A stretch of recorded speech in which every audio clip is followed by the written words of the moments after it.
শুক্রবার জাতীয় প্রেস ক্লাবে বিভিন্ন দাবি নিয়ে আন্দোলনের অজুহাতে আওয়ামী লীগ ও তার দোসরদের টেক্সটাইল সেক্টরে অরাজকতা সৃষ্টির প্রতিবাদে জেটপ আয়োজন করে এক প্রতিবাদ সমাবেশের।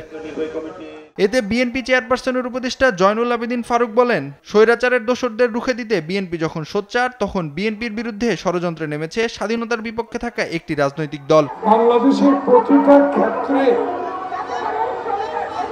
প্রতিটা জায়গায় এখন তাদের প্রেতাত্মারা কাজ করছে। এই টেক্সটাইল সেকশনকে ধ্বংস করে দেওয়ার জন্য যে ষড়যন্ত্র শুরু হয়েছে, এই ষড়যন্ত্র প্রতিহত করতে হবে। রোজকার সাধারণ খাবার এখন হবে অসাধারণ। প্রাণ স্বাদের মশলা, স্বাদ বাড়ায়, ঘ্রাণ ছড়ায়। এদিকে জাতীয় প্রেস ক্লাবে বাংলাদেশ ফেডারেল সাংবাদিক ইউনিয়নের দ্বিবার্ষিক সম্মেলনে যোগ দিয়ে বিএনপি মহাসচিব মির্জা ফখরুল ইসলাম আলমগীর বলেন, কোন রাজনৈতিক দলের লেজুর ভিত্তি করে সাংবাদিকদের সমস্যার সমাধান করা যাবে না। কোন রাজনৈতিক দলের লেজুর ভিত্তি করে সমস্যার সমাধান হয় না।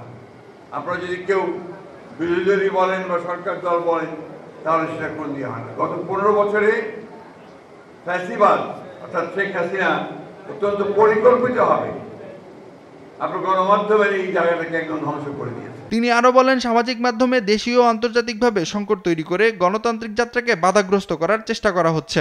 এই সোশ্যাল মিডিয়াতে যেহেতু সেখানে কোনো দায়বদ্ধতা নেই, যা কিছুটাই বলা যায়, এমনভাবে রাজনৈতিক দল, রাজনৈতিক ব্যক্তিত্ব, সামাজিক ব্যক্তিত্ব, ব্যবসায়ী সকলের সম্পর্কে যে নেগেটিভ প্রচারণা চালানো হয়, তাতে করে কিন্তু গণতন্ত্র শক্তিশালী হয় না। দুর্ভাগ্যজনকভাবে এখানে তারা এমনভাবে একটা প্রচারণা চালান যে বাংলাদেশে আজকে এটা একটা সমস্যায় দাঁড়িয়েছে।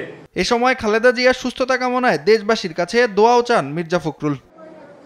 নাইম আফসান, দেশ টিভি, ঢাকা।